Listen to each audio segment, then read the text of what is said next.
स्वस्थ रहने के लिए शराब जरूरी है या नहीं है? स्वस्थ रहने के लिए कुछ भी जरूरी नहीं है। फिर क्या जरूरी है? सबसे पहले वो लोन लेना बंद करो। जो पाठशाला जहाँ से बच्चे पढ़ के आज के निकल रहे वहीं पे गलत है क्या? मैन बिहाइंड मशीन होना चाहिए, ना कि मशीन बिहाइंड मैन। कैंसर वो बीमारी है क्या जितना इससे डराया जाता है?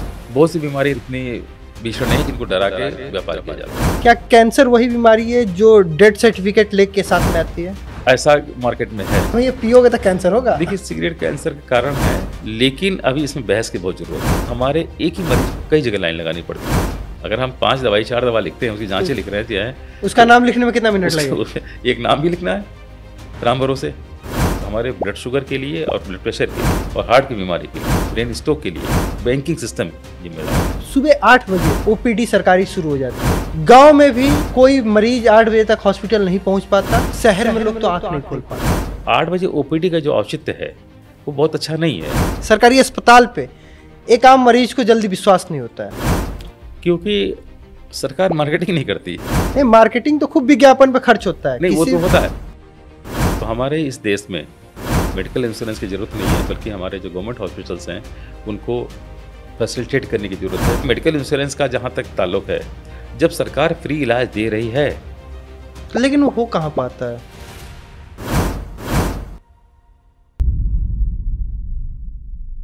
क्या सच में बीमारी इतनी बड़ी होती है, बस डर का माहौल बनाया जाता है? जो पानी हम पीते हैं, क्या उसे पी के हम और बीमार हो जाते हैं?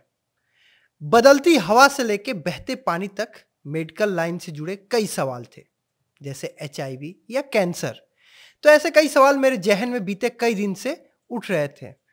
तो मैंने सोचा क्यों ना इस बार बतकही करने के लिए किसी ऐसे शख्स को बुलाया जाए जो मेरे इन सभी सवालों का जवाब दे पाए।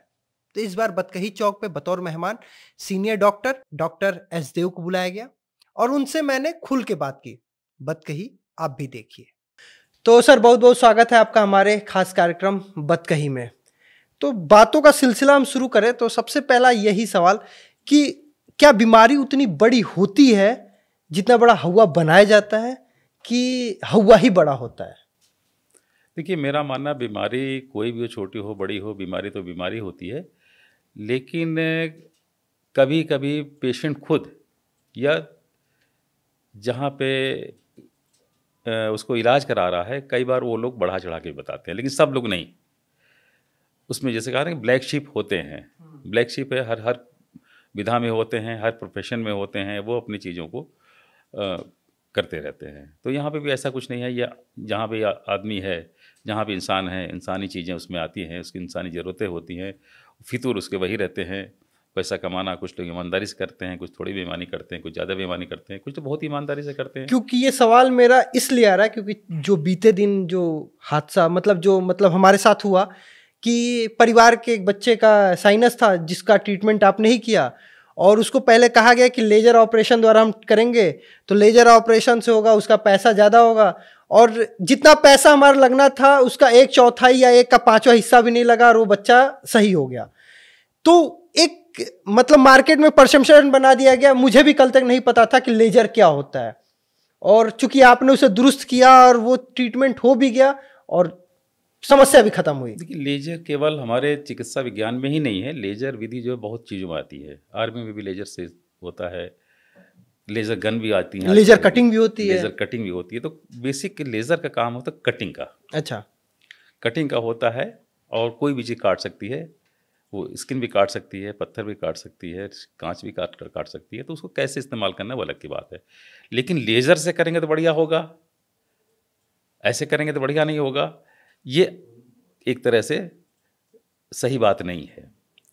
अच्छा कैसे करेगा वो डिपेंड करता है उस डॉक्टर पे। वो अच्छा करता है, वो अच्छा नहीं करता। दो ही चीज़ होती है, अच्छा करता है, अच्छा नहीं करता है। हाथ साफ है या नहीं है? हाँ, कितना उसको ज्ञान है, कितना उसको बढ़िया करता है, कितनी उसको नॉलेज है, कितनी उसको शरीर के एनाटॉमी के बारे में मालूम है, कितनी फिजियोलॉजी के बारे में मालूम है, कितना उसका हाथ। बहुत से लोग होते हैं नॉलेज बहुत अच्छी होती है, लेकिन उनके हाथ उतने अच्छे नहीं होते हैं। तो इसी तरह से चीज़ें होती हैं।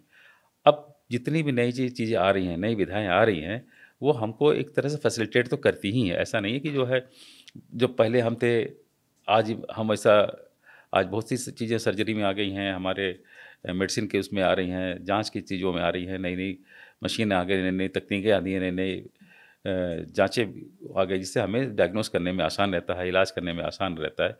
लेकिन उसको डर का व्यापार बनाना नहीं चाहिए।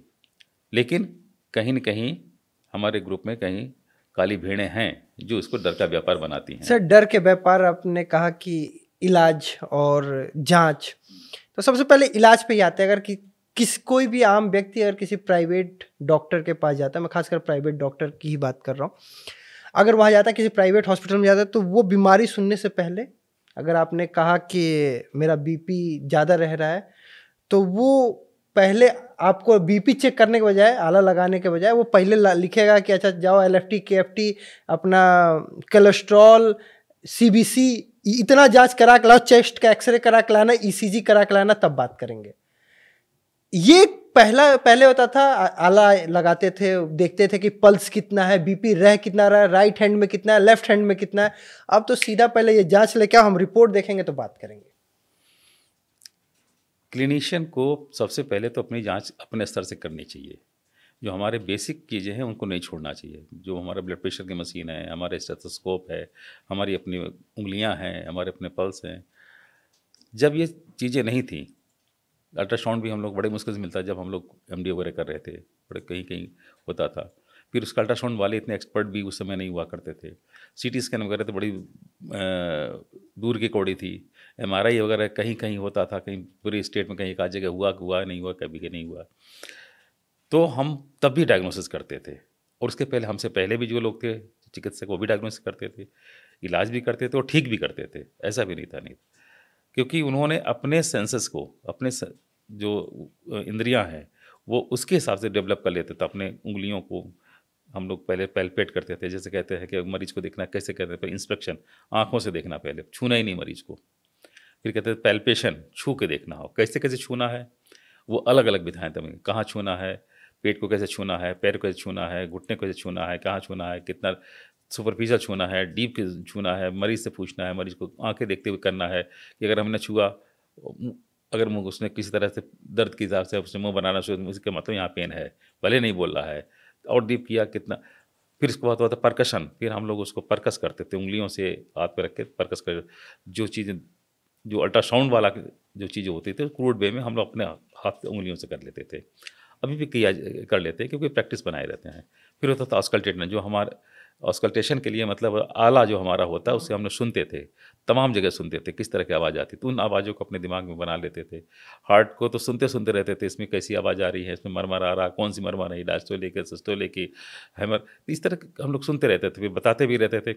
अभी क्या करना, देखना ही नहीं है, इको कराइए बता देता है आसानी से। तो हमको फैसिलिटेट तो करता है, उसमें कोई शक नहीं है, लेकिन हमें वो चीज़ें जाननी भी चाहिए। हमें आले से आला को नहीं छोड़ना है कि कई बार वो मशीन है, मशीन एक्यूरेसी भी बहुत अच्छी रहती है और ब्लेंडर भी बहुत रहता है। तो ये क्या, जो जहाँ से कहते हैं मैन्युफैक्चरिंग यूनिट जो होता है, शब्द सही नहीं है, लेकिन जो पाठशाला जहाँ से बच्चे पढ़ के आज के निकल रहे, वहीं पे गलत है क्या? गलती तो नहीं कहेंगे, हाँ। लेकिन वहाँ पे थोड़ी सी सुधार की ज़रूरत है कि अभी हमें पुराने अपने जो अपनी स्किल है उसको एक नहीं छोड़ना है, ना ही भूलना है। अपनी स्किल तो बनाए रखिए। ये आपको फैसिलिटेट करता है, ये आपको गाइड नहीं करता है। गाइड तो आप ही करेंगे, मशीन को गाइड तो आप ही करेंगे। जो नई चीज़ें आती हैं वो अगर गाइड करने लगेगा फिर तो नहीं अच्छी बात है। मशीन, मैन बिहाइंड मशीन होना चाहिए, ना कि मशीन बिहाइंड मैन। अगर इसको किसी ने कह लिया कि मशीन आपको गाइड कर रही है तो ब्लंडर हो सकता है। मशीन क्या कह रही है, हमारा एक्सपीरियंस क्या कह रहा है, दोनों चीज़ें देखनी होती हैं। सब मान लीजिए अल्ट्रासाउंड हम कर रहे हैं, हमें महसूस हो रहा है यहाँ पर गांठ बनी हुई है, हाथ से महसूस हो रहा है, चीज़ें कर रहे हैं, हम परकस करके भी देख रहे हैं। अल्ट्रासाउंड की जो रिपोर्ट आ रही है उसमें नॉर्मल लिख के आ रही है, इसका मतलब कहीं ना कहीं हमको दोबारा फिर से देखना पड़ेगा। ये नहीं कि अल्ट्रासाउंड में नहीं है तो अब CT करा लो फिर MRI करो, ऐसा नहीं। तो हमारी जो अपने एक्सपीरियंस होते हैं उसको वो सपोर्ट कर रहा है कि नहीं कर रहा है, तो अपने एक्सपीरियंस को इतने लेवल तक रखना चाहिए कि वो सपोर्ट करता रहे। और जैसे कि आपने बात की कि जांचें लिखी जाती हैं और फालतू जांचें भी लिखी जाती हैं, तो वो बहुत सही तो नहीं है लेकिन बहुत गलत भी नहीं है ये। अच्छा। तो उसके पीछे वही हम कहा कि ब्लैक शिप हर जगह हैं, ब्लैक शिप हर जगह, काली भेड़ें हैं, वो उनको ढूंढना पड़ेगा और उनको अपने आप में मनन करना पड़ेगा। आप लोग अपने कम्युनिटी के अंदर इस ऐसी बात करते हैं कि नहीं भाई, मतलब जो चीज़ें ऐसे बढ़ रही है, लोग को जो गलत ट्रीटमेंट, बहुत से केसेस अब रोज अखबार में आते हैं कि गलत ट्रीटमेंट से किसी की जान चली गई, गलत ट्रीटमेंट में किसी का घर बर्बाद हो गया, वो इंसान बर्बाद हो गया। गलत ट्रीटमेंट जहाँ तक बात आती है, इसमें बड़ा ही कंट्रोवर्सी है। कई बार ऐसा आता है कि मरीज के घर वाले कहते हैं साहब वहाँ उस अस्पताल में गए, गलत इंजेक्शन लगा दिया, और पेशेंट वो जिसके बारे में उस पेशेंट के अटेंडेंट को या पेशेंट के लोगों को नहीं पता है, वो तुरंत बता देगा गलत है, गलत है। तो कैसे गलत हो उसमें, उसको कोई एक्सपीरियंस नहीं चीज़ें हैं, पहली बात। दूसरी बात, कोई भी चिकित्सक कम से कम इतना तो नहीं चाहेगा कि उसका पेशेंट मरे, क्योंकि और कुछ नहीं होगा तो उसकी फीस, कम से कम फीस तो नहीं मिलेगी, फेम तो नहीं जाएगा। ज्ञान कितना है, ज्ञान का कोई स्तर का कोई लेवल नहीं है, और अभी तक कितने ज्ञान हैं, कितने किसके पास में है, बहुत बड़े बड़े उसमें हैं, तो वो तो उसकी बात है, वो तो ऊपर वाले की दी हुई चीज़ें हैं कि ज्ञान का कोई लेवल नहीं है। जितना वो ज्ञान होता है, जितनी चीज़ें होती है, उसी तरफ वो अपना डिलीवर करता है। क्योंकि ये सवाल वहाँ से, क्योंकि अभी आपने नवजोत सिंह सिद्धू का एक वीडियो देखा होगा, उन्होंने अपने पत्नी के कैंसर के बारे में जिक्र किया। उन्होंने बताया कि कैसे बिना किसी मेडिसिन के उन्होंने अपनी पत्नी को सही कर लिया। एक सवाल वहाँ से भी शुरू हुआ। उसके बाद एक और मामले में ट्रेजेडी आती है कि मेडिकल काउंसलर उन्हें, उनके ऊपर मामला भी दर्ज करा देता है, भाई आप तो हमारी दुकान ही बंद कराना चाह रहे हो। देखिए, इसके बारे में हमने बहुत ज़्यादा नहीं देखा है, लेकिन सुना है कि ऐसा कुछ था कि उन्होंने बताना शुरू किया कि अपनी पत्नी को कैंसर था, और उसके बाद कैंसर से बाहर आ गई। फिर उनको एक तरह से बधाई हो कि बाहर आ गई हैं, और चीज़ें किसी को कोई इंसान अगर ठीक होता है तो अकेला वो नहीं ठीक होता है, पूरा परिवार सही होता है, परिवार के साथ में उसके अपने दोस्त रिश्तेदार, उसका पूरा है, और कितना इम्पोर्टेंट है अपने घर का, इस पर डिपेंड करता है। और कहीं कोई कैजुअलिटी होती है तो अकेला नहीं जाता, वो तो चला गया, उसके ऊपर कोई फ़र्क नहीं पड़ा। जो छोड़ के जाता है, फ़र्क तो उन पे पड़ता है, उनके जानने वाले को, उनके घर वालों को, उनको अगर मान लीजिए अर्निंग मेंबर है तो कितना प्रॉब्लम पड़ता है। ये चीज़ें को मुझे लगता है कि किसी भी चिकित्सक को, क्योंकि उसका पेशा ऐसा है, चिकित्सा पेशा ऐसा है जिसमें पैसे तो है ही नहीं है, और इसकी आशा भी नहीं करनी चाहिए। लेकिन सर देखिए, सबसे ज़्यादा मतलब पैसा आज के डेट में डॉक्टरों के पास ही है। नहीं, हमारा दूसरा मत है, क्योंकि बहुत से ऐसे प्रोफेशन है जिसको बहुत इससे कम मेहनत में, इससे कम काबिलियत में बहुत पैसा कमा सकते हैं, लोग कमा भी रहे हैं। ये तो एक ऐसी चीज़ है जिसमें एक मानवता के लिए है। और दूसरी बात ये भी है, पैसे तो मिलते हैं, मतलब आप, ऐसा नहीं होगा कि आपके साथ में बहुत क्राइसिस में रहेंगे, ये तो इस विधा में है, और सम्मान भी बहुत मिलेगा, और जब अच्छा करेंगे सम्मान मिलेगा, तो किसी फील्ड में है। तो ये पेशा पैसे कमाने के लिए तो है ही नहीं है, ये केवल है आपकी सेवा के लिए है। बाकी अगर मान लीजिए किसी की जान कोई बचा देता है तो फीस कितने दे देगा जान की, वो तो इसलिए उसकी फ़ीस दी जाती है कि वो कम से कम कुछ खाए, कुछ पिए, कुछ रहे वहाँ पे, दिशा आगे आगे आने वाले को सेवा करे। अगर आप इसको पेशे के मान के चलेंगे तो अगर पेशा आपने माना है तो उसमें आपको चीटिंग करनी पड़ेगी। अगर आपने सेवा माना है तो सेवा तो है, सेवा है, और सेवा जब करेंगे तो इसके पीछे में आपको जो है स्कॉलरशिप मिलती ही है। स्कॉलरशिप का मतलब ये होता है कि आपको लोग मोबिलाइज तो करते ही हैं। वहाँ से मैं अभी इस पे बहुत अच्छा एक लाइन याद आया, उस पर बाद में आते हैं। पहले हम लोग सिद्धू पे ही थे। कैंसर एक नॉर्मल ट्रीटमेंट से इंटीमेट फास्टिंग का उन्होंने जिक्र किया। उन्होंने बताया कि कैसे शाम ढलने से पहले खा लेते थे, सुबह अगला जो खाना था वो 10 बजे भोजन ब्रेकफास्ट लेते थे, बीच में फास्टिंग करें। उन्होंने कई चीज़ बताया कि ऐसे उन्होंने आयुर्वेद का इस्तेमाल किया, और बिना किसी के 28 या कुछ दिन में उनकी जो परिवार के सदस्य पत्नी वो सही हो गई। तो क्या कैंसर सच में इतने आसानी से कैंसर से जीता जा सकता है? अगर जीता जा सकता है तो इतना बड़ा उसका मार्केट क्यों है? मार्केट तो बहुत चीज़ों के बने हैं, केवल कैंसर के नहीं बने हैं। स्टंट के मार्केट भी बने हैं। आजकल सीने में दर्द हुआ, इस पे आऊंगा, मेरे एक मित्र के पिताजी के साथ हो गया, और उसने कहा सीने में दर्द हुआ, और उसने कहा चल ठीक है, जांच कराने गया। जांच कराने बोले साहब आपके जो है एंजियोग्राफी कराई। एंजियोग्राफी कराने के बाद में बोले आपके तो उसमें 3 आर्टरी ब्लॉक हैं, एक 90, 100, एक 100 उन्होंने बता दिया। अब से सही क्या गलत क्या उसमें हम नहीं जानना चाहते हैं। अगर आपके पास पैसा हो, नहीं तो आपको कभी भी अटैक हो सकता है, आप तुरंत स्टंट डलवा दी बोले। तो ऐसे अगर चीज़ें की जाएंगी तो कई बार सही भी होता है, बहुत बार सही होता है और बहुत बार सही नहीं भी होता है। तो ऐसी जगहों पे कम से कम चिकित्सा पेशे में ऐसा नहीं होना चाहिए। और जो लोग इसमें मेहनत कर रहे हैं वो कर रहे हैं, अच्छा भी कर रहे हैं कि जान बचा भी रहे हैं। अगर पेशा अगर बनाया जाएगा चिकित्सा को तो पेशे में चीटिंग होगी। अगर चिकित्सा को सेवा बनाया जाएगा तो सेवा तो ये तो सेवा है। स्टंट डलवाना या डालना मतलब एकदम जरूरी होता है क्या?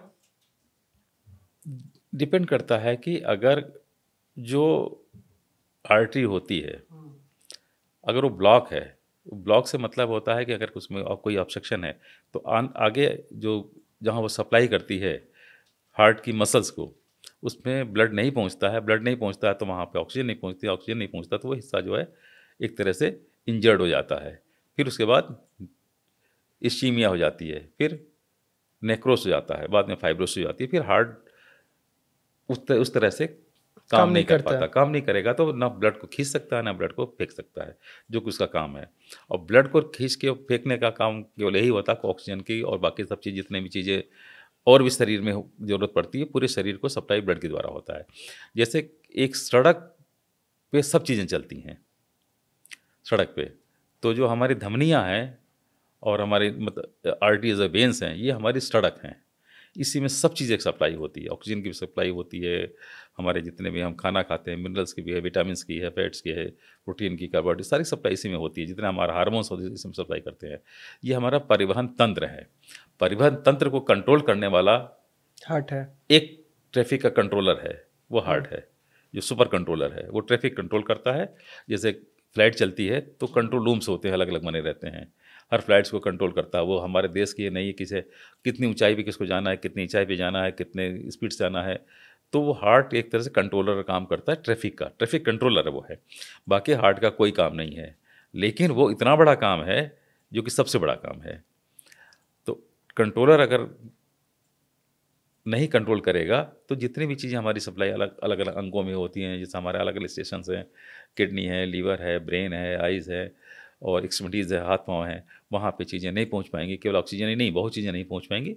ऑक्सीजन नो डाउट ऑक्सीजन सबसे इंपॉर्टेंट चीज़ होती है, लेकिन बहुत चीज़ें और भी इंपॉर्टेंट होती हैं। तो हमारे ट्रांसपोर्ट सिस्टम को इसको निर्बाध रूप से चलते रहना चाहिए, और तभी चलेगा जब कंट्रोलर ठीक से कंट्रोल करता रहेगा। यानी हम कुछ यूं समझें कि अगर आपका बीपी बढ़ा या घटा रह रहा है तो कहीं ना कहीं ट्रैफिक में कहीं डाइवर्जन है। बीपी बढ़ने घटने के कई कारण होते हैं। ये नहीं कि बीपी बढ़ा तो उसका एक ही कारण हो सकता है। बीपी हार्ट की वजह से बढ़ सकता है। सबसे पहले तो बीपी बढ़ता है आपके सोचने समझने से। ठीक है। जिसके एंजाइटी में अगर आपके हैं, डिप्रेशन में आप हैं, तो बीपी आपके जो है डिपेंड करती है।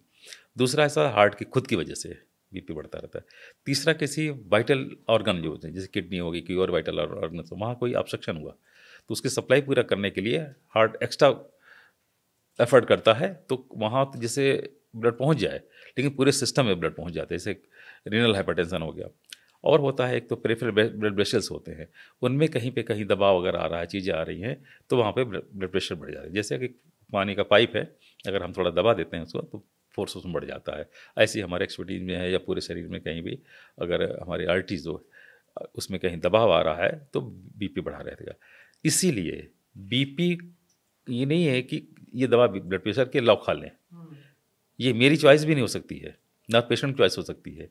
ब्लड प्रेशर किस वजह से है, कैसा ब्लड प्रेशर है, उसके हिसाब से हमें ड्रग सेलेक्ट करनी पड़ती है। और कौन कौन सी ड्रग, उसमें कई बार कॉकटेल भी बना के देते हैं हम उसमें, कि कई दवा अगर 2-3 कारण हैं 2-3 दवा बनानी पड़ती है। किस डोज में देनी चाहिए, कई बार ऐसा होता है कुछ लोग लो डोज में दवा लेते रहते हैं, लोग बताते हैं लो डोज में लीजिए।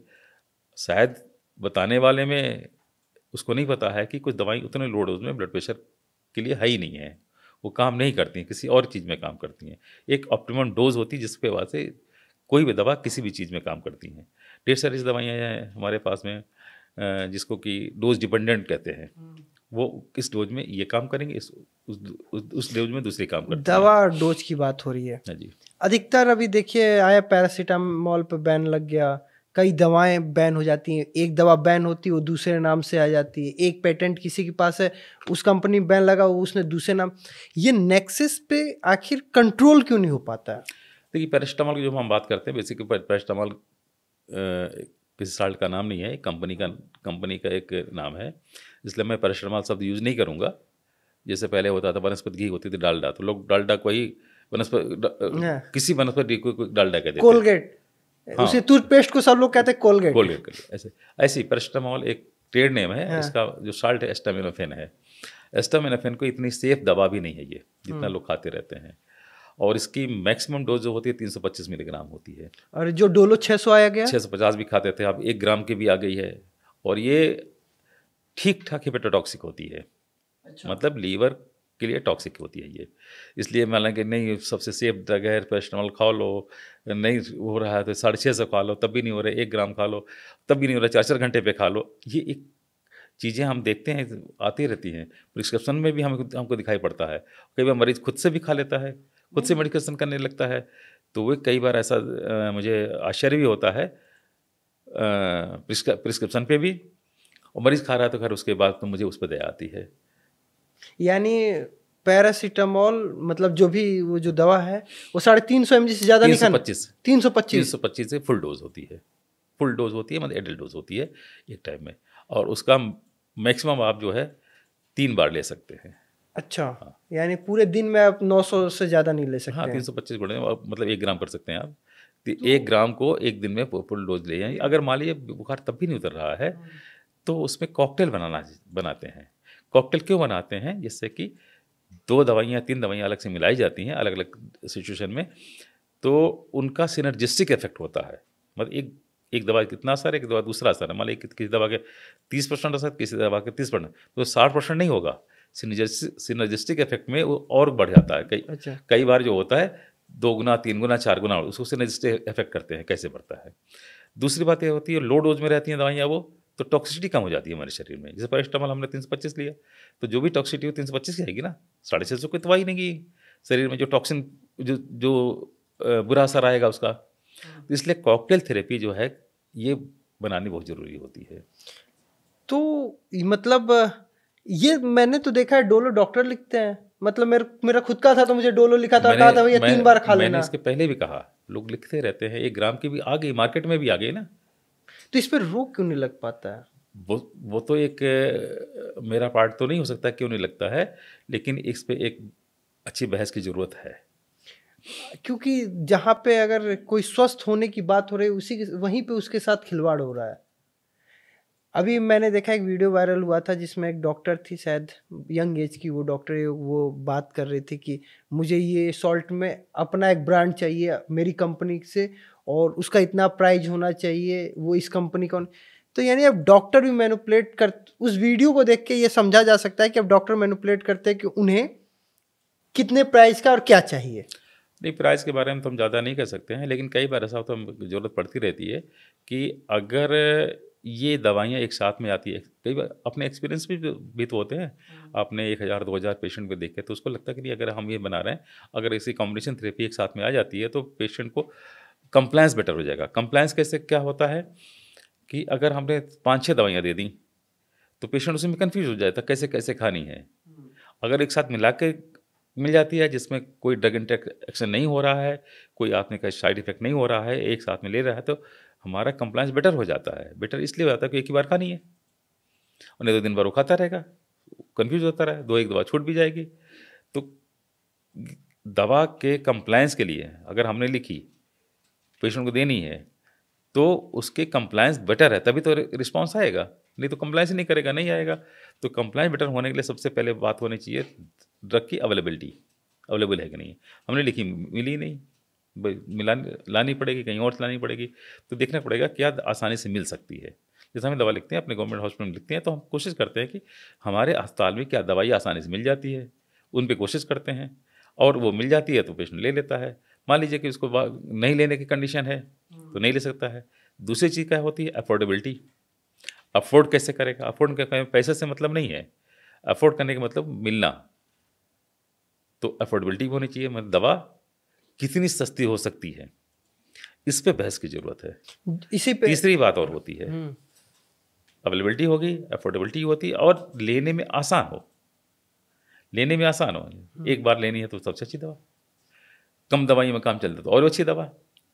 दूसरी और चौथी बात होती है किसी असिस्टेंस की जरूरत ना पड़े, जैसे इंजेक्शन में किसी और की जरूरत पड़ेगी। इंसुलिन से आदमी क्यों घबराता है? किसी को लगाना पड़ेगा, लगाना पड़ेगा उसको, मतलब किसी एक या तो खुद ही लगाना पड़ता है। तो कंप्लायंस इसलिए इंसुलिन का कंप्लायंस बेटर नहीं है। अगर यही इंसुलिन किसी ऐसी तरह की इस फॉर्म में आ जाए कि जिसको लगाना न पड़े, खाना पड़े, नाक में ही डालना सुने, क्योंकि नाक वाली इंसुलिन शायद मुझे लगता है ओरल भी आने वाली हैं, नाक में ड्रॉप वाली एक बार आई तो सक्सेस नहीं हुई, तो जिसमें किसी और की ज़रूरत ना पड़े, हेल्प की ज़रूरत ना पड़े। तो कंप्लायंस बेटर किसी भी चीज़ का होना ज़रूरी है, चाहे मेडिकल में हो या किसी भी चीज़ में हो। शासन में भी अगर आपने कोई ऑर्डर किया और कंप्लायंस नहीं हो रहा है फील्ड में तो बेकार हो गया। ऊपर से ऑर्डर वर्क का, नीचे कंप्लायंस नहीं हो रहा है, अगर कंप्लायंस नहीं हुआ तो सारा चीज़ बेकार नहीं है। तो शासन में तो आजकल कुछ ज़्यादा ही है, शासन आदेश पारित हो जाता है लेकिन ग्राउंड पे अब वर्क नहीं करता वो तो पार्ट मेरा नहीं है, मेरा तो मेडिकल वाला पार्ट है जिसमें हम ये हम इसमें थे कि अभी हम कुछ देर पहले हार्ट अटैक और इन सब चीज़ पे बात कर रहे थे। एक कुछ दिन पहले एक खबर आई जिसने मुझे सबसे ज़्यादा परेशान किया कि 8 साल की एक बच्ची को हार्ट अटैक हो गया। इतने छोटे बच्ची को क्या ऐसा, मतलब लोग कहे इसको क्या टेंशन, ऐसा कैसे कि उसको हार्ट अटैक हो जाए? नहीं, अटैक का मतलब नहीं, केवल एज से मतलब नहीं होता। हार्ट में कई बीमारियां होती हैं, कई बार ऐसा होता है कंजेनिटल हार्ट डिजीज भी होती है। पैदाशी हार्ट में कई बीमारियां ऐसे होती हैं, हार्ट के अंदर एसडी होता है, वीएसडी होता है, पीडी होता है, और इसमें टेट्राजियोफाइलेट्स होते हैं, कई तरह की बीमारियां होती हैं। तो ऐसे की बीमारियों में मान लीजिए किसी हार्ट में लेकिन सर उसके आगे भी बढ़ते हैं ना कि जिम में आप देखिए राजू श्रीवास्तव जी जिम करते हाँ, हुए। इस पे मैं बात जरूर करना चाहूँगा कि जैसे कहते हैं कि मैं बड़े नियम से रहता हूँ, ठीक है ना, वो नियम क्या है? सबसे मैं बहुत ही उससे रहता। नियम क्या कहते हैं? मैं सुबह 4 बजे जग जाता हूँ, अलार्म लगा के जग जाता हूँ। सुबह वॉक करके आता हूँ, सुबह अलार्म लगा के जग जाता हूँ, फिर मैं वॉक करने चले जाता हूँ, फिर नींबू पानी पीता हूँ, 2 चम्मच शहद खाता हूँ। अरे ये किसने बनाई भाई? वो क्यों बनाई? तुम्हारे लिए बनाई थोड़ी थी, ये नियम आपने बनाया। सबसे अच्छा नियम क्या होता है मैं अभी यहाँ पे बताना चाहता हूँ। आपका शरीर बहुत स्मार्ट है, उसमें दुनिया भर के सेंसर लगे हुए हैं। वो सारे सेंसर वो कहते हैं जो आपको करना है, ठीक है? कैसे करना है? वो कहता है आपको नींद आ रही है, सो जाइए। वो कहते हैं कि आपको भूख लगी है, खाना खाना चाहिए तो खा लीजिए। वो कहता है प्यास लगी है, तो आप कहते हैं कि तो पानी पी लीजिए। ये सेंसर आपके बताते हैं। सेंसर को आप अगर अवॉइड करते हैं तो ये नियम है। ये नहीं कि हम 4 बजे अलार्म लगा के चलते, अब नींद आ रही, सो जाओ भाई, अभी सो जाओ। कोई कहते जल्दी खाना खाना चाहिए, जल्दी जगना चाहिए, तो उसके बहुत फेवर में हम इसलिए नहीं है कि बहुत से ऐसे काम आप पहले जब खेती हुआ करती थी केवल, तो खेती रात में होती नहीं है, दिन में होती है, तो आप जल्दी खाना खाते हैं, जल्दी तो आपको नींद खुल जाती है, और खुल भी जाती है क्योंकि आपको सारी नींद पूरी हो चुकी होती है। अभी क्या है कि आपके काम कई समय तक होते रहते हैं। जब आप देर तक काम करेंगे तो अब नेचुरली आपको 7-8 घंटा नींद लेनी है। तो नींद लेनी है, और कौन सी नींद लेनी है? साउंड स्लीप लेनी है, कि बिस्तर पर लेटे नहीं रहना है। तो जब साउंड स्लीप आप लेंगे तो आपकी एनर्जी रिस्टोर होगी, रिस्टोर करने के लिए होती है। अब लोग एक्सरसाइज जिम की बात करते हैं, आप सोते इसलिए हैं कि आपको एनर्जी रिस्टोर करना है। सुबह उठे, आपने जिम में जाके सारे एग्जॉस्ट कर दिया, आपने एग्जॉस्ट कर दिया, उसके बाद दिन भर काम ही नहीं कर पा रहे हैं। एनर्जी रिस्टोर किया है आपको काम करने के लिए। हाँ, आप अगर एथलीट हैं, आपका काम ही वही है, तो आपको जो मैक्सिमम ऊर्जा मिलेगी आप उसमें उसको प्रैक्टिस कर लेते हैं, उसके लिए ठीक है। बट बाकी लोगों के लिए इतनी विगरस एक्सरसाइज की ज़रूरत नहीं है। हाँ, सुबह उठ के कुछ इस तरह से एक्सरसाइज कर ले जिसमें कि स्ट्रेचिंग कर सके, वो हमारे जोड़ खुल जाएँ, चीज़ें खुल जाएँ, इस तरह की चीज़ें होती हैं, आपके सारे मसल जग जाएँ। आप तो जग जाते हैं, लेकिन मसल्स और हमारे जो है जॉइंट्स होते हैं थोड़ा देर में जगते हैं, तो उनको जगाना पड़ता है। तो कुछ जगाने के लिए आप थोड़ी सी स्ट्रेचिंग कर लिए। वो भी स्ट्रेचिंग के लिए नहीं कि आप आधे घंटे समय दे दिए, घंटे समय दे दीजिए। कि लोग कहते हैं मॉर्निंग वॉक करना ज़रूरी है। मैंने देखा कि सुबह में जो मुझे कई बार हंसी भी आ जाती है, मॉर्निंग वॉक करने जा रहे हैं, मास्क पहन के जा रहे हैं, मास्क पहन के जा रहे हैं। हाँ, एयर फ्रेश एयर कहाँ से मिलेगा? तो एयर फ्रेश तो है नहीं, मॉर्निंग वॉक आप एयर फ्रेश एयर के लिए जा रहे हैं। तो आप अपने घर में भी वॉक कर सकते हैं, स्ट्रेचिंग कर सकते हैं। अगर आपको एक्सरसाइज भी करनी है तो आपको शाम को करनी है, जो बची हुई ऊर्जा है उस पर आप एक्सरसाइज कर लीजिए। और तीसरी बात, आपका शरीर बताता है कि आप इससे ज़्यादा नहीं चलिए, नहीं दौड़िए। आप सीढ़ी चढ़ रहे हैं, आपको सांस फूल रही है, रुक जाइए, क्योंकि सेंसर ने कह दिया हम ऑक्सीजन सप्लाई नहीं कर पा रहे हैं भाई, आपका लंग जो होता है लंग दे नहीं पा रहा है, तो आप क्यों करेंगे, हम ज़्यादा करके ज़्यादा बना लेंगे, वो बनाइएगा बाद में बनाइएगा, लेकिन उसके लिए आपको अपने अपने शरीर के सेंसर का काम करना चाहिए। यानी जब सेंसर कहे रुक जाओ तो रुक जाओ। पहले देखिए जब अंग्रेजों का समय था तो इजी चेयर लंबी सी पड़ी रहती थी, सोने के लिए।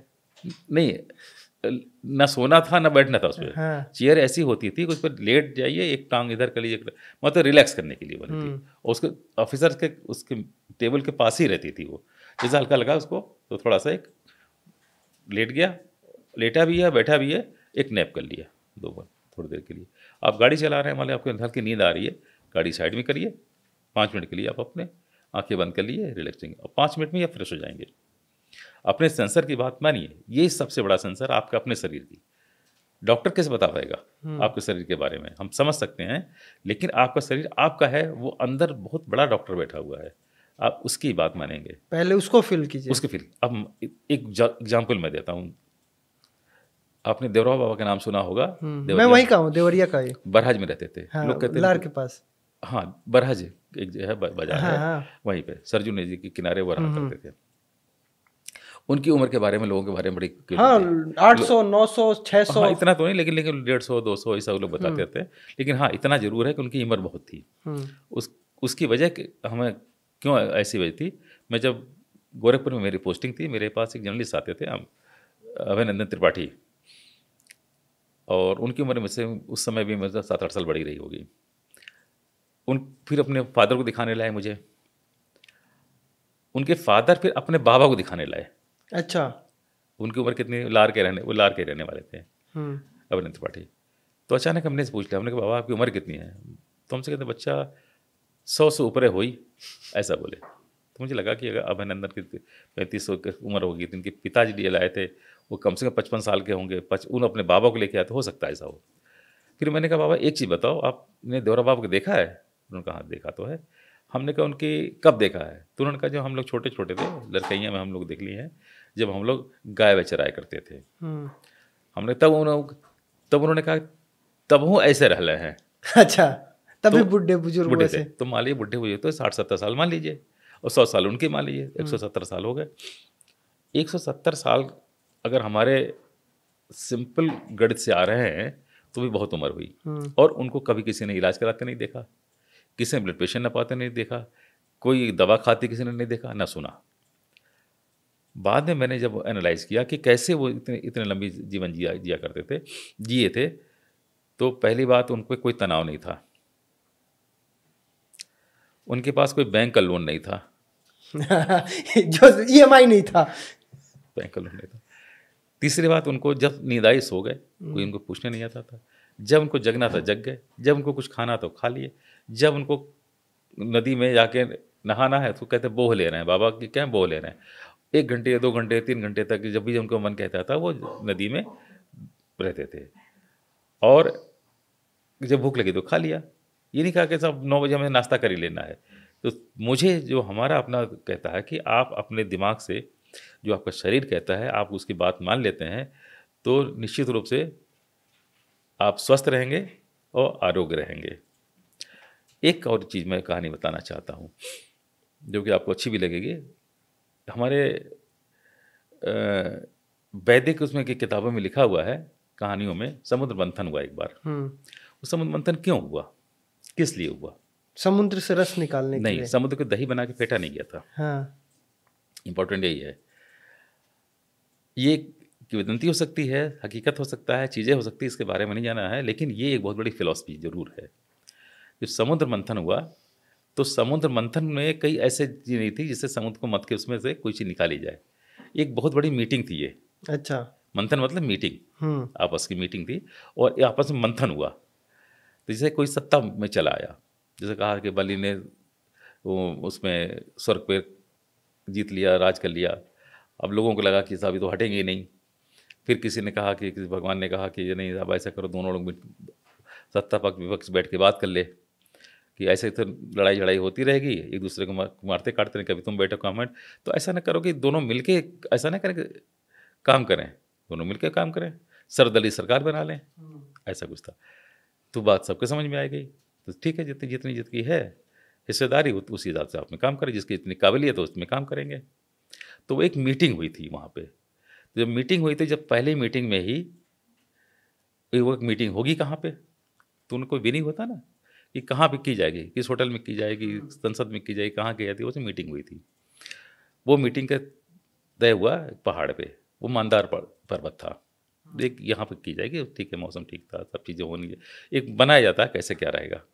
फिर वो मीटिंग कहा गया तो किसकी अध्यक्षता में की जाए, जो ऐसा आदमी जो न्यूट्रल है, दोनों पक्ष का ना हो, दोनों पक्ष का भी हो, तो जो दूसरे की बात को सही जज कर सके। तो ये हुआ कि यहाँ पे ना तो देवताओं को सुनी जाएगी, ना पक्ष की ना विपक्षी, तो उन्होंने नाग वासुकी को अध्यक्ष बना दिया। वो ताकतवर भी थे और किसी पक्ष भी नहीं थे। तो जब मीटिंग शुरू हुई, तो मीटिंग शुरू होने में इतना शोर शराबा, हल्ला गुल्ला, मार पिटाई होने लगी कि कोई सुनी नहीं, तुमने ऐसा किया था, तुमने ऐसा किया था, शायद इसके पीछे ही था।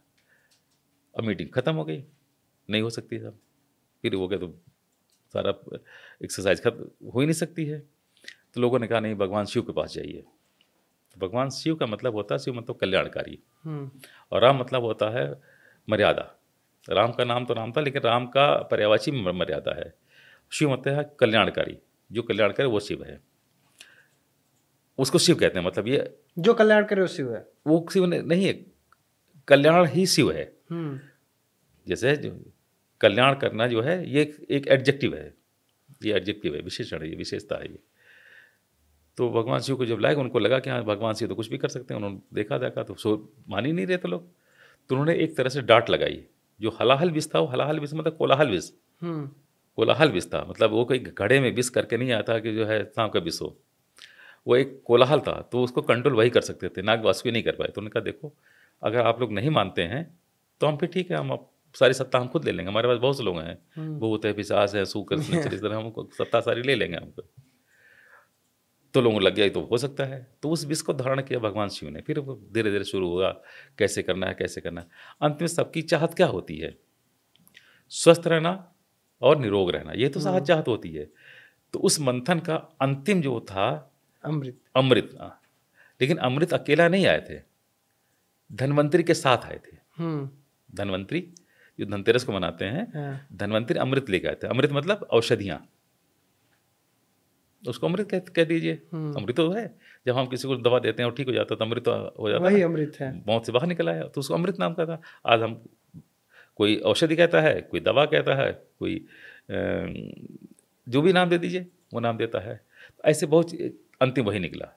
तो अंतिम सबकी इच्छा क्या होती है? चिकित्सक चाहिए और अमृत मतलब दवाइयाँ भी चाहिए। आप ये भी बता सकते हैं वो 13 क्या क्या चीज़ निकले थे, जो पहली चीज़ें निकली थी मंत्रालय के हिसाब से। अब जो चीज़ें निकली थी उसमें अलग अलग मंत्रालय है, वो अच्छा अलग अलग मंत्रालय है कि कौन कौन से डिपार्टमेंट होने चाहिए। बाकी इसके बाद में 12 चीज़ें और भी होनी चाहिए। अब 12 चीज़ों में हम आपको ये सब ऐसे बता सकते हैं, जैसे कि पहले से निकलता है कि हलाल विष निकला, कामधेनु गाय, मतलब आपके हो जाना चाहिए, पशुधन मंत्रालय भी होना चाहिए, और घोड़ा निकला, उच्च सेवा घोड़ा निकला, परिवहन विभाग भी होना चाहिए आपके पास में है। रावत हाथी निकला, भारी पैमान माल वाहक वाहन निकलना चाहिए। कौस्तुभ मणि निकला, खनन विभाग वो भी चाहिए। कल्पवृक्ष निकला, वन मंत्रालय भी ऐसा होना चाहिए। रंभा अप्सरा निकले, मनोरंजन विभाग भी होना चाहिए, आप बैठे मनोरंजन भी होना चाहिए। लक्ष्मी राजस्व विभाग भी होना चाहिए, राजस्व होना चाहिए, किसके पास कौन जाएगा। वारुणी मतलब आबकारी विभाग भी होना चाहिए। चंद्रमा जो है ज्योतिष और खगोल शास्त्र भी ऐसा चाहिए। पारिजात वृक्ष कृषि का सिंबल है, उसमें है। पंचजन संख्य, धर्मार्थ कार्य भी, मतलब सब काम का धर्मार्थ भी काम करना पड़ेगा। और अंतिम जो निकले चिकित्सक, धन्वंतरी, और साथ में अमृत लिए हुए। तो धन्वंतरी तब तक जो है अधूरे हैं जब तक औषधि नहीं रहेगी। तो औषध भी अगर विष हो जाएगा फिर तो औषधि विष हो जाएगा। मैं यहीं से रोक के अपने सवाल पे आता हूँ। आजकल एक बहुत अच्छा फैशन चल गया है, प्यूरेट पानी जो है वो प्यूरेट करके पीना। क्या होता है, TDS जो 150 हमारी बॉडी को चाहिए वो कम होकर 10 और 20 पे आ जाता है। उसका रीजन ये होता है कि हम स्वस्थ होने के बजाय बीमार होते जाते हैं, खूब हो रहे हैं बीमार। तो अब जो ट्रीटमेंट हम सोच रहे हैं कि हम ये ट्रीटमेंट ले रहे हैं, दरअसल वो अपने लिए हम जहर ले रहे हैं। तो ये क्या सही है? मतलब इसको कैसे आप देखते हैं? हम इससे माने कि अब रहीम दास के दोहा आपने सोचा होगा, पानी की बात की तो उन्होंने कहा कि रहमान पानी राखिए बिन पानी सब सून, हाँ। पानी बिना न उबरे मोती मानुषून। इसका मतलब होता है कि पानी ही सब चीज़ है। हमारे जो पंच तत्व हमारे शरीर बनी है इसमें पानी भी सबसे अहम है। छित जल पावक गगन समीरा, तो उसमें जल सबसे इम्पोर्टेंट चीज़ है। शरीर में होती है, हर जगह होती है, वायुमंडल में भी होती है, कितना इसमें आर्द्रता चल रही है। पानी कौन सा पीने लायक है, इम्पोर्टेंट ये है। आपने एक सवाल पूछा, इस पर मुझे कई बार पानी को देख के मुझे दया भी आती है और कई बार रोना भी आता है। पानी वो पीने वाला होता है जो सतह का पानी होता है, जैसे नदियों का पानी, तालाब का पानी, पोखरे का पानी, यही पानी पीना चाहिए। क्योंकि नेचर ने नहीं बनाया था कि आप जो है ड्रिल करके नीचे से पानी निकाल लीजिए, उसको पीजिए। अक्सर धारणा रहती है कि हमने 20-200 मीटर 180-200 फीट से 300 फीट से तो ज़्यादा अच्छा है। हाँ। अच्छा, अगर अच्छा है तो अरब कंट्री में आप 200 फीट से निकाल के पानी पी लीजिए, फिर पेट्रोल निकलेगा। फिर आपको अगर ज़मीन के अंदर का कोई भी चीज़ निकलता है, आप उसको पानी कहते हैं। आप यहाँ से कानपुर चले आइए, आगरा चले आइए, ज़मीन के नीचे से पानी खारा निकलता है। इधर चलेंगे तो पानी साफ निकल। तो ज़मीन के अंदर हमेशा पानी पीने लायक होता है, ऐसा ज़रूरी नहीं है। पानी पीने लायक हमेशा वो जो सतह का पानी होता है, पोखरे का पानी, तालाब का पानी, नदी का पानी, समुद्र का पानी नहीं। लेकिन इतने जो पानी हमारे सोसाइटी में होता ही होता है। वर्षा का जल जहाँ इकट्ठा हो जाता है, लेकिन उस पानी को तो हमने गंदा किया। अब तो पीने क्या मतलब, वो तो हाथ धोने लायक नहीं रहा। हाँ, तो अंतर यही कि उस पानी को आपको गंदा नहीं करना है और वही पानी पीना है। किसी भी फिल्टर की, किसी आरओ की, किसी भी दूसरी जरूरत नहीं है। हम जो वो पानी पी रहे हैं, फिल्टर्ड पानी, अलग अलग बहुत अच्छा पानी, उसी से B12 और ये जो B2 की जो समस्या है, कमी होती है, ये सब हो जाती है। आप झरने का पानी पीजिए, कोई दिक्कत नहीं है। 600 रुपये लीटर है। अब वो तो मार्केटिंग हो गई है। अब वहाँ जहाँ झरना बह रहा है उनसे पूछे, कोई पैसा नहीं है। तो यहाँ से जाएगा कौन झरना पे? मिर्जापुर जाते जाते तो किराया उतना लग जाएगा। यहाँ पे तो बारिश होती है ना, बारिश होती है, आप उसको इकट्ठे करिए, वर्षा जल संचय किया जाए, वर्षा जल संचय करके उस पानी को पिया जाए, कोई दिक्कत नहीं उसमें। विराट कोहली 600 रुपये लीटर पीते हैं। देखिए, अगर वो 150 साल जिंदा रहेंगे तब तो हम देखेंगे उनको। अगर 600 रुपये लीटर पानी पीने के लिए देवराव बाबा की तरह जगह जिंदा रहेंगे तो हम उनको देखेंगे। या किसी डॉक्टर के इलाज कराने ना जाए तो तब भी हम देखेंगे। वो पास ठीक है, उनके पास संसाधन है, चीज़ें कर सकते हैं, लेकिन हम उसके फेवर में नहीं रहते हैं। क्योंकि अगर जिसके यार अब चले जाइए, अब तो ऐसा सोसाइटी हो गया है कि यहाँ पे अगर आप बतासे खा रहे हैं और उसके पास एक बार पीने से पहले पूछेंगे भैया कौन सा वाला पानी है, और नहीं है तो फिर 10 रुपये बतासे खाने के बाद 10 रुपये का आदमी पानी खरीदता है। कितनी बड़ी विडम्बना है। 50 रुपये लीटर दूध है, हाँ, और 150 रुपये लीटर पानी है। अरे अब तो कानपुर और आगरा में बाल धोने के लिए पानी फिल्टर्ड यूज हो रहा है। तो ये मार्केट है। मार्केट में कैसे आदमी को चीज़ें बेची जाती हैं, किसी के पैसे पैसा निकाला जाता है। तो मार्केटिंग का एक अपना एक अलग। दूसरा कि एक तो हमने जल को तो बेकार किया ही था। एयर प्यूरिफायर घर में लगाना कितना सेफ है? एज ए डॉक्टर आपको क्या लगता है? एयर को गंदा ही क्यों किया पहले तो? अब तो हो गया, अब तो AQI 500-700 के पार है। तो एक बार और भी मैंने बताया था कि जो AQI बढ़ जाता है, इसमें सबसे ज़्यादा जो बारूद है वो रिस्पॉन्सिबल है। जो पटाखे जलाए जाते हैं, इसको जो पोटेशियम परमैंगनेट होता है, ये जलता है और इसमें चेन रिएक्शन होता है। जिस दिन जलता है उस दिन पोल्यूशन होता ही है।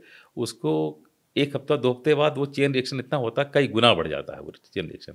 आप कभी देखेंगे जब त्यौहार आते हैं, ये जो दशहरा आता है, फिर दिवाली आती है, फिर एकादशी आती है, फिर गुरु पूर्णिमा आती है, जब पटाखे वगैरह छोड़े जाते हैं उसके बाद ही क्यों बढ़ता है? ये सबसे बड़ा है। और हम पिछले कई सालों में, करीब 8-10 सालों से मैं इसको नोटिस कर रहा हूँ। उसके बाद अचानक अगले दिन बढ़ जाता है, उसके 1 हफ्ते बाद और भी ज़्यादा बढ़ जाता है। और जहाँ तक बात आती है पराली जलाने की बात आती है, धुआं जरूर होता है, लेकिन पराली जहाँ जलाई जाएगी पहले वहाँ पे धुआं आएगा, ना कि पंजाब की पराली दिल्ली आ जाएगी और हरियाणा की पराली का धुआं दिल्ली आ जाएगा, मेरठ की पराली का धुआं दिल्ली के सारे पराली के धुएं क्यों जाने होंगे? वही बात है। और हर बार AQI वहीं क्यों खराब है? एक तो फैक्ट्री है ही। हाँ, तो उनको भी शोधित करके ही धुआं निकाल जो कि आसानी से हो सकता है। अगर इस सारी चीज़ें आ रही हैं तो शोधित करके ही निकालना चाहिए। नहीं तो अब चूंकि अब तो ऐसा हो गया कि AQI 600-700, इस बार तो 700 तक चल रहा गया, तो उसके कारण पे पहले हमें मनन करना चाहिए, उसके कारण को रिमूव करना चाहिए और या उसका शोधन करना चाहिए। क्योंकि अब वो एयर प्योरीफायर जो आ रहा है उसमें भी अब एक दो खबर मेरे को देखने को मिला कि फर्जी कंपनी, डुप्लीकेट, उसमें गलत, वो शरीर को और नुकसान पहुंचाने वाला नुकसान पहुंच रहा है कि नहीं पहुंच रहा है। एयर प्योरीफाई से आपको कैसे लगे कि एयर प्योरीफाई हो गया? उन्होंने देखा है इस तरह से पॉल्यूशन बढ़ रहा है, एक अचानक दुकान बढ़ गई, एक लोगों ने तुरंत उसको सोचा जब तक ये लोगों को मालूम है हम अपनी दुकान बढ़ा लेते हैं। उन्होंने बेचना शुरू कर दिया, कुछ भी बना के उन्होंने कुछ भी बना दिया, समझा दिया। समझाना और समझाना ही होता है मार्केटिंग में, केवल समझा देना होता है। मार्केटिंग में सामान बेचना इंपॉर्टेंट नहीं है, कॉन्सेप्ट बेचना इंपॉर्टेंट है। आज हम मेरे मित्र थे वैभव, उन्होंने एक मुझे आज किस्सा बताया। 1800 में सिगार को रिप्लेस करने के लिए सिगरेट लाया गया। उन्होंने $8 1800 कुछ में $8 के आसपास खर्च हुआ था, जो आपका उन्होंने जोड़ के बताया कुछ लाख करोड़ों रुपए खर्च हुए। और बस ये बताया गया कि मशीन से बनने वाला सिगरेट हाथ से बनने वाले सिगार से अच्छा है, और उसका अच्छा सा प्रचार प्रसार किया गया और कहा गया कि इसको अगर आप पिएंगे तो आप स्वस्थ रहेंगे। शुरुआती मार्केटिंग कुछ ऐसा था। उन्होंने आर्टिकल भी निकाल के दिया कि बस सिगरेट का व्यापार ऐसे शुरू हुआ कि इसको कहा गया, मैगजीन में ऐड दिया गया कि सिगरेट पीने से आप स्वस्थ रहेंगे, और उसका पहले पूरा अच्छा सा प्रचार प्रसार हुआ। अब सिगरेट कैंसर का कारण हो गया। अब कह रहे भैया पियोगे तो कैंसर होगा। देखिए सिगरेट कैंसर का कारण है, हाँ। ये संभव है, लेकिन अभी इसमें बहस की बहुत ज़रूरत है। अच्छा, आप नहीं मानते हैं? नहीं, बहुत सी चीज़ें कैंसर कारण हो सकते हैं, लेकिन सिगरेट ऐसा है कि कितने लोग सिगरेट पीते हैं, कितनों में कैंसर होता है। कितने लोग तंबाकू खाते हैं, कितनों में कैंसर होता है। कोई भी चीज़ जब रिसर्च की जाती है तो उसको परसेंटाइल निकाला जाता है ना, तो डिपेंड इस पर करता है। लेकिन सिगरेट स्वास्थ्य के लिए हानिकारक है, इसमें कोई शक नहीं है। तंबाकू स्वास्थ्य के लिए हानिकारक है, इसमें कोई शक नहीं है। लेकिन यही कैंसर का कारण है। जितने लोग सिगरेट पीते हैं, बीड़ी पीते हैं, उसमें कितने को कैंसर होता है, तंबाकू खाते हैं कितनों को कैंसर होता है। जब उसको निकाला जाता है तो लगता है कि इसके तो नगण्य है। तो आपके अनुसार तो सिगरेट मतलब अगर आप पी रहे हैं या तंबाकू खा रहे हैं तो जरूरी नहीं कैंसर हो? आपको निकालना पड़ेगा, रेशियो निकालना पड़ेगा ना भाई। आपको एक अच्छा खासा रेशियो निकालना पड़ेगा, तब कारण मालूम होता है। कोई रिसर्च की जाती है, उसके गणना के हिसाब में, सांख्यिकी गणना पे की जाती है, ना कि अचानक एक दिमाग में आया कि रात में सोए तो सुबह बता दिया सिगरेट कारण है, क्योंकि नाक में हमें अच्छा नहीं लगता। अच्छा, तो इस पर गणना के हिसाब से अगर इतने आते हैं तो मुझे कोई इस तरह का रिसर्च नहीं दिख रहा। 8वें नंबर पे जो निकला था, क्या कहते हैं, अबकारी वाला डिपार्टमेंट, वो भी स्वास्थ्य के लिए कैंसर का कारण है कि नहीं? कितने लोग नहीं, मतलब वो सही है। अगर ऐसा है कि लोग कहते हैं कि अगर आप रम ठंडी में लेते हैं तो आपका खांसी सही रहेगा और आपको बलगम नहीं होगा। मेरे को याद है, मेरे पिताजी फौज में थे और दादाजी फौज में थे। मेरे एक भाई साहब हैं, उनको दमा का कुछ समस्या था, तो किसी ने कहा ब्रांडी इनको दो, समस्या सही हो जाएगा। तो स्पेशल ब्रांडी निकाली गई और कहा गया कि ये लो देना। तो मेरे घर में महिलाओं ने, मतलब ब्राह्मण परिवार से, तो उन्होंने अपोज किया, देखो जी जो होगा दवा से सही होगा, ब्रांडी और रांडी नहीं दिलाएगा। लड़का ठीक हो तो हो, नहीं हो तो नहीं हो। तो एज ए डॉक्टर आपको क्या लगता है वो ट्रीटमेंट उसमें हो जरूरी था? अगर दवा को भी अगर आप एब्यूज करेंगे, अगर यूज के एब्यूज करेंगे तो भी जहर हो जाएगी, और अगर दारू को भी अगर एब्यूज करेंगे तो भी जहर हो जाएगी। तो शराब जो होती है, कब दवा है कब नुकसानदेह है, इसमें सबसे बड़ी नुकसान क्या होती है कि आप इसको डोज फिक्स नहीं कर सकते हैं, क्योंकि धीरे धीरे इस पर डिपेंडेंसी आने लगती है। सबसे बुरी बात इसकी होती है। फिर एडिक्शन हो जाता है। डिपेंडेंसी मतलब आपके उसके बिना लगता काम नहीं है, फिर एडिक्शन हो जाता है, फिर आपको उसके शरीर में उसकी कमियां कुछ आने लगती हैं, तो उसको फिर से आपको लेना पड़ता है। वही सेंसेस बताने लगता है कि जरूरत है, क्योंकि आपके शरीर में कुछ हमारे शरीर में रिसेप्टर्स होते हैं, जिसको मार्फिन रिसेप्टर्स कहते हैं।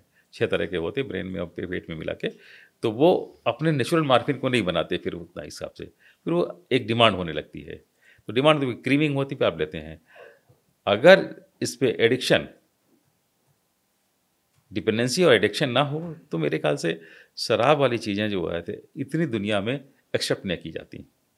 लेकिन ये चूँकि इस पर डिपेंडेंसी आ जाती है, एडिक्शन हो जाता है, पैसे खराब होते हैं, आदमी अपने कंट्रोल से बाहर हो जाता है, उसके जो दुष्प्रभाव होते हैं, इसलिए शराब अच्छी चीज़ नहीं है। आपको क्या लगता है कि स्वस्थ रहने के लिए शराब जरूरी है या नहीं जरूरी है? स्वस्थ रहने के लिए कुछ भी जरूरी नहीं है। अच्छा, फिर क्या जरूरी है? सबसे पहले बात, वो लोन लेना बंद कर दे। EMI, क्योंकि लोन लेके वो तनाव में रहता है। हमने एक आर्टिकल और भी वो किया था, लिखा था, जिसमें है कि हमारे ब्लड शुगर के लिए और ब्लड प्रेशर के लिए और हार्ट की बीमारी के लिए, ब्रेन स्ट्रोक के लिए, ये बैंकिंग सिस्टम जिम्मेदार हैं। आसानी से लोन दे देते हैं और उसके बाद हम कमा कमा के उनको देते रहते हैं 20 साल तक। घर में चीज़ें नहीं रहती हैं, उसके बाद कई बार उसमें गलत आदमी कदम उठा लेता है, कई बार चीज़ें को और काटल करता है, लेकिन तुरंत आते ही सबसे पहले गाड़ी खरीद लेगा, घर खरीद लेगा, आसानी से मिला, बोले ले लो। फिर उसके बाद परिस्थितियाँ जब कैलकुलेट करता है, उस समय परिस्थितियों को, जो उसकी नेगेटिव परिस्थितियाँ रहती है उसको कैलकुलेट नहीं करता, वो कब आ जाएँ ठीक नहीं रहता, फिर वो परेशान हो जाता है। तो ईएमआई बड़े बड़े चीज़ें लेके आप काम करना शुरू कर देते हैं जिसकी ज़रूरत नहीं है। फ़ोन आपने ईएमआई पे ले लिया, गाड़ी आपने बड़ी सी ईएमआई पे ले लिया, मकान आपने ईएमआई पे ले लिया। अरे भाई ठीक है, जो आपकी ज़रूरतें जहाँ पे हैं, कहते हैं आवश्यकता पहले पूरी करनी चाहिए। ईएमआई, ये क्या कहते हैं ना कि ये शौक का दौर है, और शौक पूरा करने के लिए लोग ईएमआई पे ही चल रहे हैं और खर्च से ज़्यादा उनके मतलब जितना आमदनी ज़्यादा उनके पास खर्चे हैं। तो शौक पूरा करने के लिए आप बीमारी ले लेते हैं, इसलिए तनाव से फिर बीमारियों का सिलसिला शुरू हो जाता है। और अब तो एक हिस्सा जैसे क्या है, एक हिस्सा ये भी है कि आपको अपना ट्रीटमेंट पे खर्च करना है। अभी क्या और आ गया कि आप सब अपना वो इंश्योरेंस कराइए, मेडिकल इंश्योरेंस कराइए। अब उसके बाद इंश्योरेंस कंपनी क्या अपने पास से आपका पैसा दे देगी? अपने पास से दे देगी नहीं, पैसा तो आप ही से लेगी। तो इसलिए मेडिकल इंश्योरेंस का जहाँ तक ताल्लुक है, जब सरकार फ्री इलाज दे रही है, लेकिन वो हो कहाँ पाता है? होता है, मतलब अब जहाँ नहीं हो पाता उसको कराना चाहिए, क्योंकि सरकारी हॉस्पिटल में जितने डॉक्टर्स होते हैं सारे क्वालिफाइड होते हैं, उसमें कोई शक नहीं है। प्राइवेट में हो सकता है एक बार को ना क्वालिफाइड हो, ये भी बात सही है। वहाँ की जो नर्सें होंगी सब क्वालिफाइड होंगी, वहाँ के जो फार्मासिस्ट हो क्वालिफाइड होगा। आप वहाँ पे किस तरह से क्लास 1 का एक टाइप का कैसी सर्विसेज लेते हैं, इस पर थोड़ा ध्यान देने की ज़रूरत है। ये लगता है कि आप जैसे हमारे एक भाई साहब हैं, अपने ही भाई साहब, उनको छोटी सी बीमारी थी, उनको मैक्स में एडमिट होकर उसका इलाज कराना बहुत पसंद आया, क्योंकि उनको लगा कि हाँ भाई अच्छा हॉस्पिटल है तो ट्रीटमेंट अच्छा ही होगा। और बात ये हुआ कि छोटी सी मतलब फुंसी का बिल बन गया था 1.5 लाख के आसपास। ठीक है, उनको लगता है कि वह हम थोड़ा सा 5 स्टार ट्रीटमेंट चाहिए तो चाहिए, बाजार में सब चीज़ अवेलेबल है ना। आप मेडिकल इंश्योरेंस को क्या देखते हैं? एक इंसान को क्योंकि सबसे पहले आदमी बात करता है कि अच्छा मेडिकल इंश्योरेंस है, टीपीए आपका हो जाएगा। आप यहाँ एडमिट हो रहे हैं तो सबसे पहले ही काउंटर पे है कि टीपीए कि नहीं, मेडिकल इंश्योरेंस है कि नहीं। मैं अपने 2 मई 2023 की बात बता रहा हूँ। नोएडा में मेरा भाई महिंद्रा में कजन ब्रदर है, उसका एक्सीडेंट होता है, पीसीआर आती है। देखिए सर, नेक्सस के बारे में बता रहा हूँ। पीसीआर ने आया, उसको सरकारी हॉस्पिटल ले गए। सरकारी हॉस्पिटल में चूंकि उस दिन एक्सरे नहीं हो पा रहा था, उसको कह दिया गया प्राइवेट में जाके एक्सरे करा लेना। चूंकि वो गिरा तो उसको उल्टी हो गया, तो प्राइवेट में हो गया। प्राइवेट में बहुत बड़े हॉस्पिटल में गया। आप बड़े अस्पताल नहीं कह सकते हैं, बड़ी बिल्डिंग का अस्पताल। हाँ, बड़ी बिल्डिंग में गया और उसको तुरंत इमरजेंसी से, अभी हम लोग जा ही रहे हैं, तुरंत इमरजेंसी से कहा कि उल्टी हो गया, बहुत बड़ा मैटर है, आईसीयू में रखना पड़ेगा। पूछा गया तुम्हारा टीपीए? नहीं, मामला बढ़ाएगा। और सर 24 घंटे के अंदर उस हॉस्पिटल में उसका 85,000 बिल था। लड़के का नाम विकास त्रिपाठी, महिंद्रा में जॉब करता है, और उसका नहीं था। उसके बाद उसने क्या किया, जाते सबसे पहले मेडिकल इंश्योरेंस का कहा, भैया अगर मेडिकल इंश्योरेंस 20,000 वाला रहता तो 80,000 पे बच जाता। और 24 घंटे बाद हमें झगड़ा करके उसे वहां से निकालना पड़ा। वो कह रहे नहीं, हमारी कोई गारंटी नहीं है अगर आप लेके जा रहे हैं तो। डर का बिजनेस कहते हैं। और ये हमारे साथ, मतलब मैं वहां पे मौजूद था, ये हमारी आप बीती में मामला हुआ है। ये सब ब्लैक शिप्स हैं जिसके वजह से किसी भी फील्ड में उसके आदमी को हर एक के ऊपर से विश्वास उठने लगता है। तो हमारे इस देश में मेडिकल इंश्योरेंस की ज़रूरत नहीं है, बल्कि हमारे जो गवर्नमेंट हॉस्पिटल्स हैं उनको फैसिलिटेट करने की ज़रूरत है। वहाँ पे किस तरह से ठीक से काम हो, जब तक उसमें कदापि वहाँ के डॉक्टर वहाँ के वो जिम्मेदार नहीं हैं। जिम्मेदार सिस्टम है। सिस्टम उनको खुले हाथ से काम नहीं करने देता है। हाँ, वहाँ पे ब्लैक शिप्स हैं डॉक्टरों में भी। अगर कहीं मान लो कुछ करते हैं तो ऐसा नहीं कह सकते कि वो पूरी तरह से सब है, लेकिन उनकी तादाद कम है। खुले हैंड से काम करने के लिए ये होना चाहिए कि जैसे जो आदमी वहाँ पे काम करता है तो वो काम करने दो। दुनिया भर की चीज़ें उससे लगा दी जाएंगी, ये ड्यूटी करना है, वो ड्यूटी करना है, इलाज के अलावा बाकी सब ड्यूटी करना है। इलाज कराओ उससे पहले तो, और इलाज करने के लिए उसको मैक्सिमम कितना समय आप उससे ले सकते हैं, कितने इलाज करा सकते हैं, करें। अच्छा, मैं एक चीज़ और, मुझे ऐसा लगता है, चूँकि मैं सरकार तो हूँ नहीं, लेकिन एक एज ए पेशेंट मैं देखता हूँ कि जब जाने का एक सुबह 8 बजे ओपीडी सरकारी शुरू हो जाती है, गांव में भी कोई मरीज 8 बजे तक हॉस्पिटल नहीं पहुंच पाता, शहर में लोग तो आंख नहीं खोल पाते, तो उतने बजे से ओपीडी चलाने का कोई मतलब होता नहीं। हाँ, इसके बाद हमने कई बार अपने शासन वगैरह में उनमें बात करी, अपने अधिकारियों से भी बात करी थी, और एक आध बार तो मैंने और भी उसमें जो है अपने जो कॉम्पिटेंट अथॉरिटी थे उनसे बात करी थी, बैठे ऐसे ही किसी और काम से ले संभाल लिया है, तो हमने कहा कि भाई 10 बजे हमारे अस्पताल 10 बजे स्टार्ट हो जाता है, इमरजेंसी हमारी 24 घंटे चलती रहती है, अगर इमरजेंसी है तो कभी भी आ जाएगा, जब 24 घंटे इमरजेंसी का डॉक्टर है वहाँ पे तो चल सकता है। और 8 बजे ओपीडी का जो औचित्य है वो बहुत अच्छा नहीं है, क्योंकि पब्लिक ट्रांसपोर्ट कोई लेके आएगा, गांव से कोई शहर आएगा। कई बार ऐसा होता है तो मुझे तरस आती है उन मरीजों पे, जैसे मैं ओपीडी से बाहर निकला और वो आता, पेशेंट आता है सीतापुर से आया, ओपीडी बंद हो गई हमारी, हम उसको देख के परेशान हो जाते हैं, अब क्या करें इसका, अब बेचारा पिया तो रुकेगा रात में या सीतापुर वापस जाएगा, कल फिर आएगा, कल फिर वही 2 बजे के बाद आएगा। तो इसलिए उस ओपीडी के टाइम 8 बजे की जगह अगर 10 बजे से शाम तक कर दिया जाए, 4 बजे तक कर दिया जाए, 2 ही घंटे की इधर उधर कर दो, हाँ, बढ़ जाएगा, तो मुझे लगता है कि ज़्यादा सूटेबल है, पहली चीज़।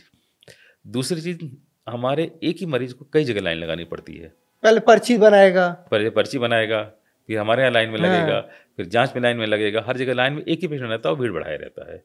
तो पर्ची का जो सिस्टम है 1 रुपये की, सारी जांचें हमारे यहाँ फ्री होती हैं, सीटी स्कैन तक फ्री होता है, हज़ारों रुपए की जांच हमारी पैथोलॉजी फ्री होती है, एक्सरे फ्री होता है, अल्ट्रासाउंड फ्री होता है, 1 रुपये के लिए वो लाइन में लगाता है, आधे घंटे 1 घंटे के बाद वो लाइन वहाँ से तोड़ के आता है, फिर हमारे 1 घंटे लाइन लगाता है, फिर उसके बाद जांच में लाइन लगाता है, पैथोलॉजी पे जाके लाइन, पैथोलॉजी लगाता है, उसका एग्जैक्ट टाइम जो होता है बहुत ज़्यादा हो जाता है, जबकि पेशेंट आया ओपीडी का अगर है, एग्जैक्ट टाइम कितना मिनिमाइज कर सकते हैं ये सबसे इंपॉर्टेंट है, क्योंकि मरीज़ है वो लाइन नहीं लगा सकता है, वो राशन की दुकान में नहीं है, वो यही बात है, वो उसको लाइन से कम लगना पड़े।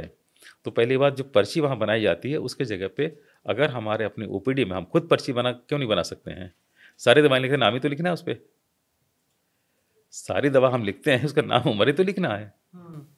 अगर हम 5 दवाई 4 दवा लिखते हैं, उसकी जांचें लिख रहे हैं, उसका नाम लिखने में कितना मिनट लगेगा? एक नाम भी लिखना है, राम भरोसे 73 साल, इतने तो लिखना है। एक हमने दवा लिखा माले पैरास्टामॉल, उतने में एक नाम लिख जाएगा, तो एक लाइन बच गई 1 घंटे की उसकी।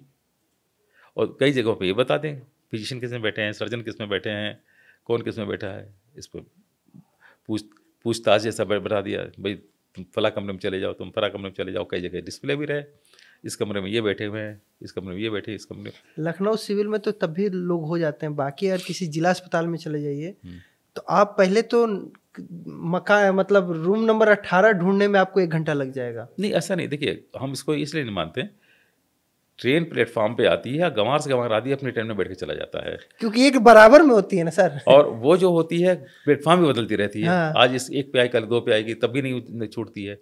हमारे यहाँ एक डॉक्टर रोज उसमें बैठता है, मान लीजिए ज़्यादातर जिला अस्पताल में 10 ओपीडी होगी, कहीं 20 ओपीडी होगी, उसको मालूम है आई सर्जन इसमें बैठता है, फला डॉक्टर इसमें बैठते हैं, ये फिजिशियन है, ये सर्जन है, अथॉरिटी सर्जन, वो मालूम रहता।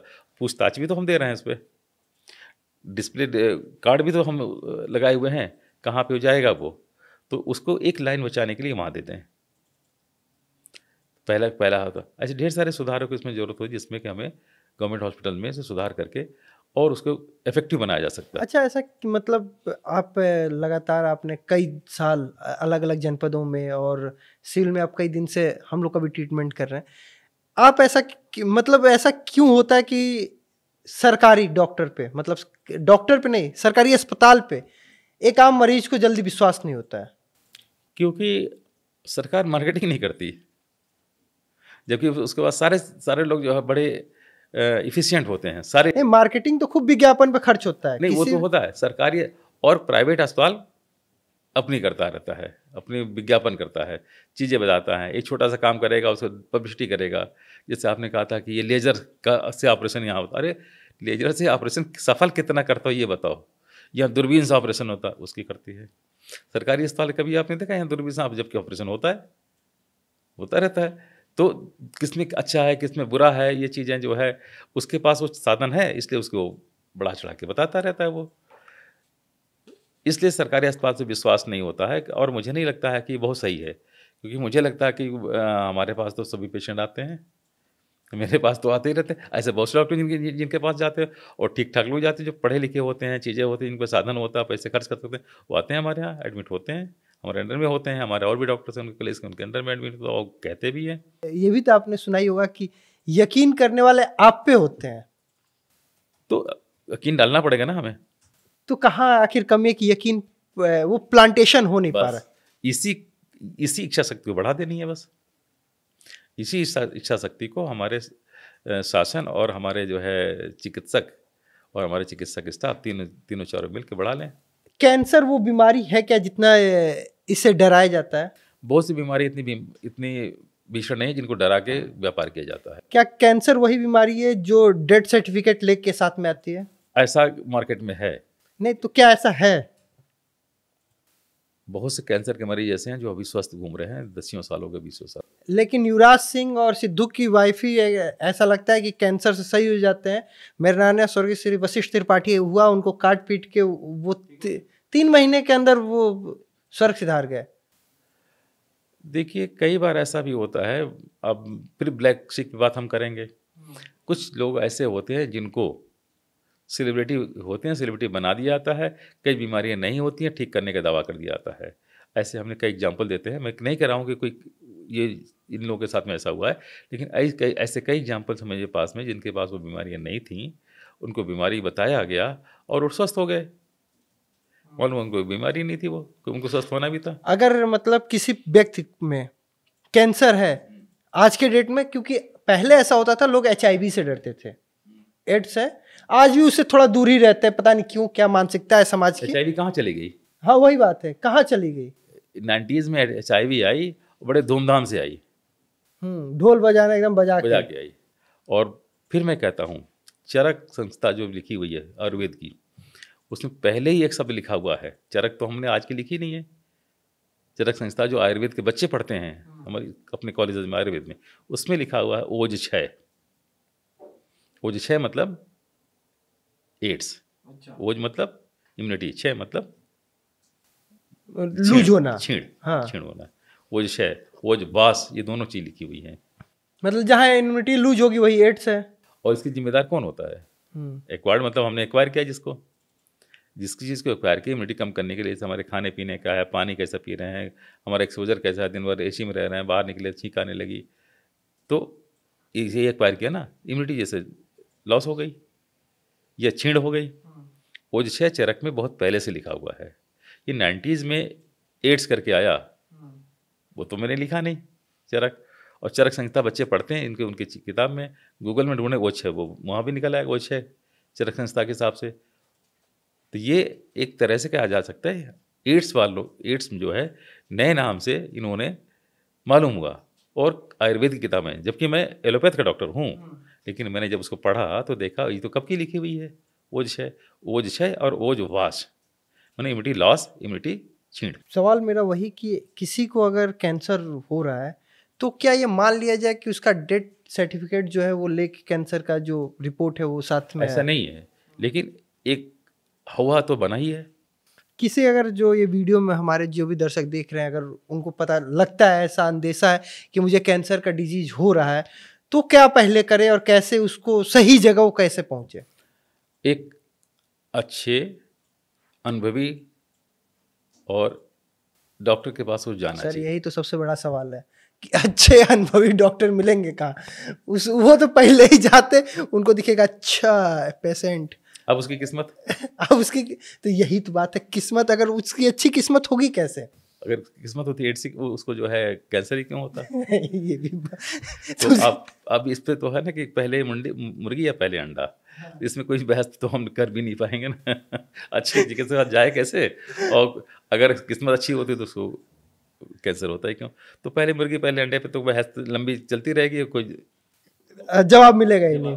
ईश्वर हर जगह हो नहीं सकता, इसीलिए उसने धरती पे अपने रूप में डॉक्टर भेजा। तो आज हमारे साथ बतकही में अलग अलग मुद्दे पे बात करने के लिए जो मौजूद थे वो डॉक्टर एस देव थे। और आपको हमारे वीडियो कैसा लगा कमेंट करके जरूर बताइएगा, और अगले बतकही का इंतजार करिएगा कमेंट के साथ। मुझे दीजिए इजाज़त, राम राम।